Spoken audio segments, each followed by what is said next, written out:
to my temple, to the temple of consciousness. I'm welcoming you into my temple for your January 2025 Astro Tarot forecast. I'm Ava, and I'm going to be your oracle, spiritual guide. I want to say that my intention is to keep the readings simple, to the point, using only the transits of Mars and Venus for the astrological portion of this. I follow that with a 4-card tarot reading that I try to correlate. I try to weave together the two separate forms of divine information. And so before we begin, I want to thank you for your messages. I want to thank you for liking, sharing, and subscribing, and for those who have followed me on my journey from Florida here to the Big Island of Hawaii.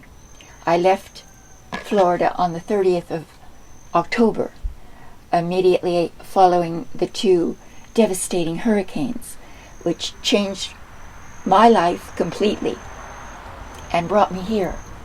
And many of you helped with that, and I thank you from the deepest part of my heart.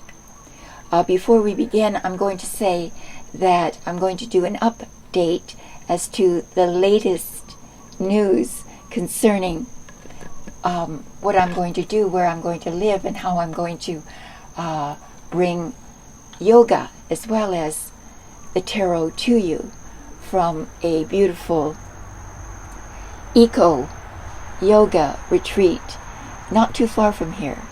So I took the first step, and I think the interview went well. It has to be proposed by the manager, who listened to me very intently, and she was so nice.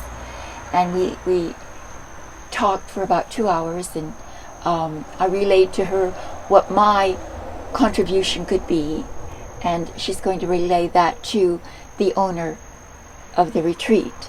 So step 1 seems good. We'll see. But the place is beautiful, and if I bring you yoga from their yoga studio there, it will be just grand and beautiful. The trip there is unbelievable. So as soon as I actually learn how to use my very complex camera, I'll bring you along and show you the beauty of this place. So anyway, that's enough of that.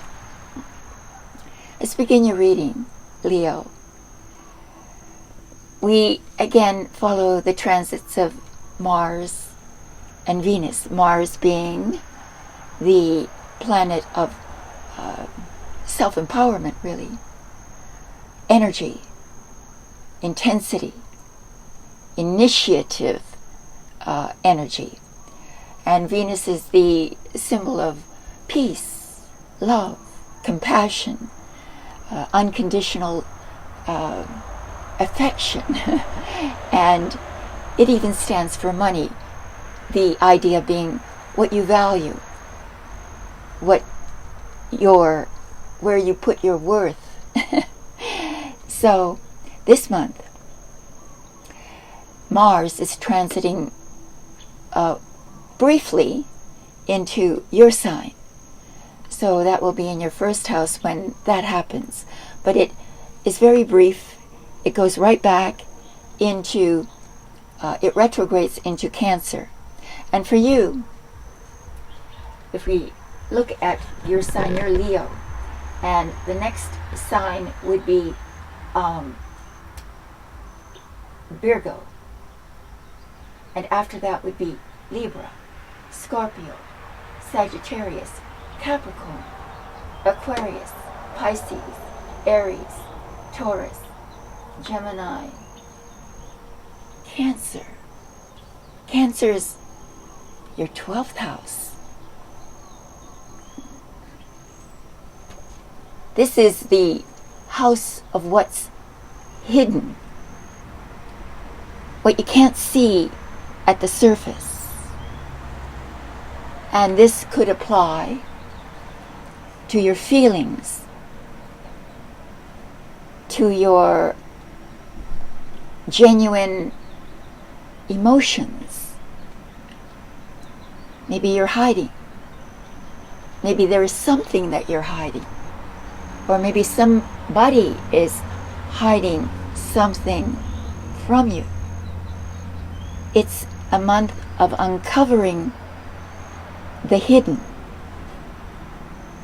And for that, you may need some solitary times. You may need to reflect, genuinely explore what makes you behave the way you do. If there's anything in your behavior you don't like, if there's anything in your personality that you don't like, then you can root out the cause of this unwanted behavior, unwanted either emotional or intellectual heaviness. You may have also recently come through some major loss of someone or some place or something.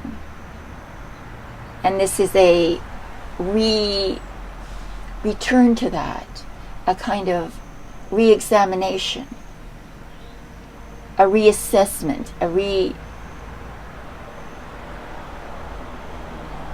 reestablishment of your center, of your core. And that's important work. It's important spiritual work. And so Leos are underrated for their capacity to feel life deeply. Because, you're very conscious of being loved, liked, appreciated, and so your attention sometimes is outside of yourself. You're very observant, though, and when you turn that talent of observation onto yourself, you can make some major discoveries, and those discoveries can change you. And the only thing that really changes our life is when we change what we feel, what we think, what we believe, and how we act in the world. So this month, in the dark of winter, if you're up north, you go into this sort of hibernation, be that literal or just psychological. When you hibernate, you purify and you live off the stored energy. And so subliminally there's this stored energy, and you are purifying, living off the fat of your memories. So this is a beautiful time, very appropriate for the time of year. So now we have the transit of Venus in Pisces. And if we look here, where's Pisces? Leo's 1, 2, 3, 4, 5, 6, 7, 8. The house of death, taxes, sex, intense partnerships, important partnerships, inheritance, the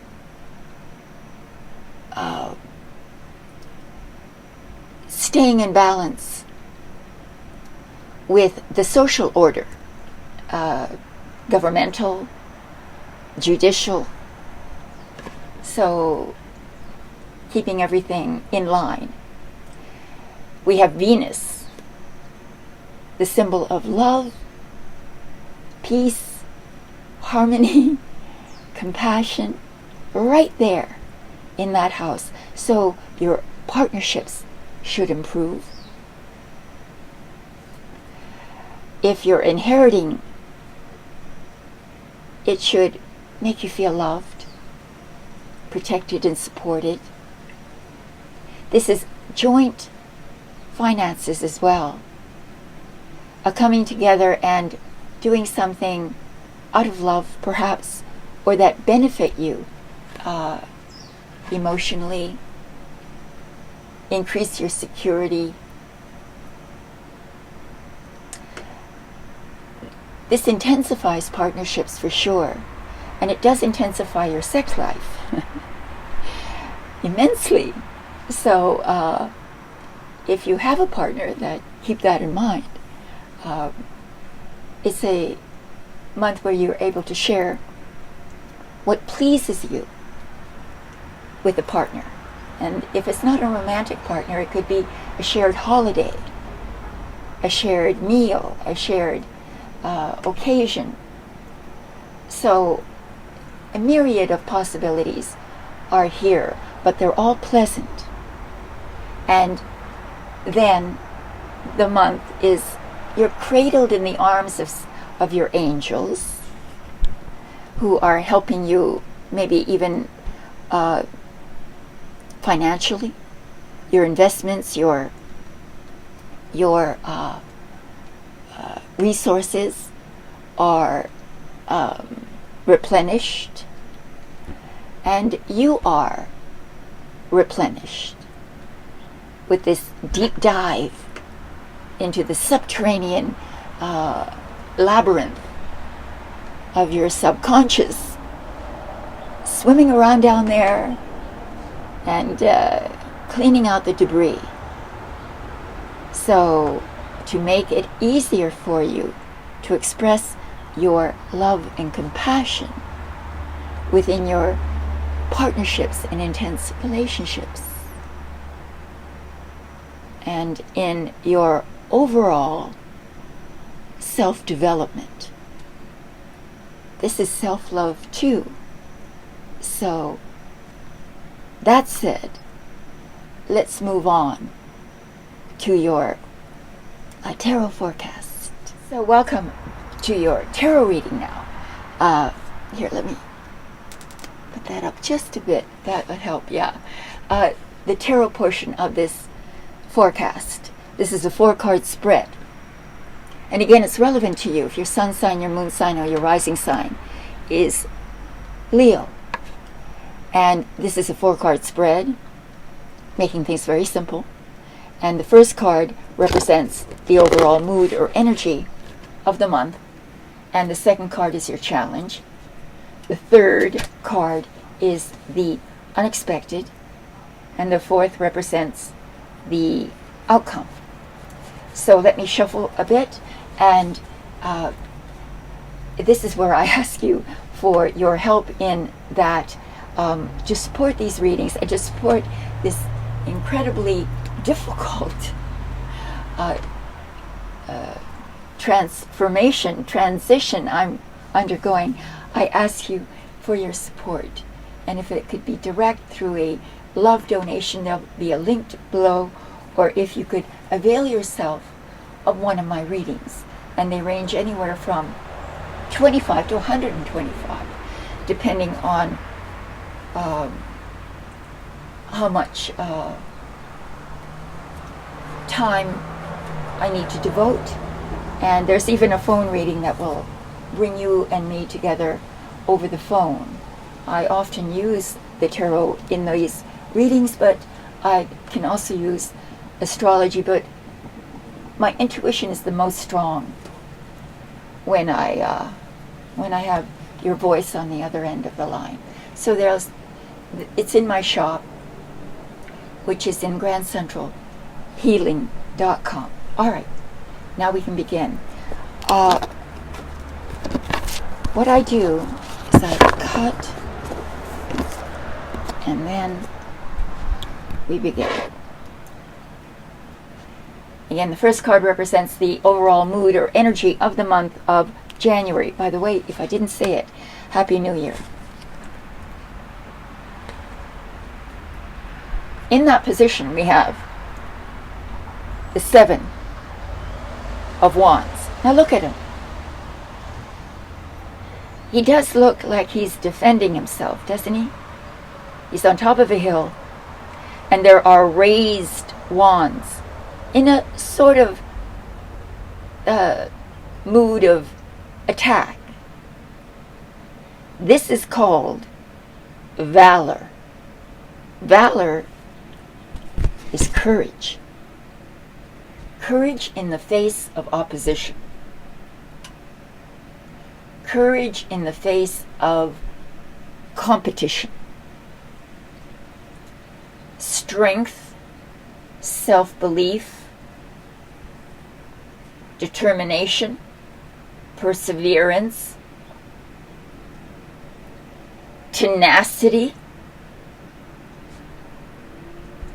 give you a win. Perhaps you retain your status, be that professional or social. But you have to fight for something. The forecast is that you win this fight. You triumph. But not without a lot of energy. This is a Wands card representing fire, and you're fire, Leo. So you fight with Leo energy. And you are undaunted, relentless, and very, very confident. And that is the mood of the month. So let's see now what your specific challenge is. Look at this. We have more fire, wands.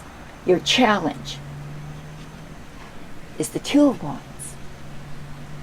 The 2 of Wands. Now look at this man. He's standing at the edge of his castle. He's got 2 wands. One behind him, one in front, and in the front he holds on to one. And in his hand he holds the globe, representing the world. He's dreaming of his next adventure, and he's planning it, taking the inspiration that came at the 1 or at the Ace of Wands, and is now building a concrete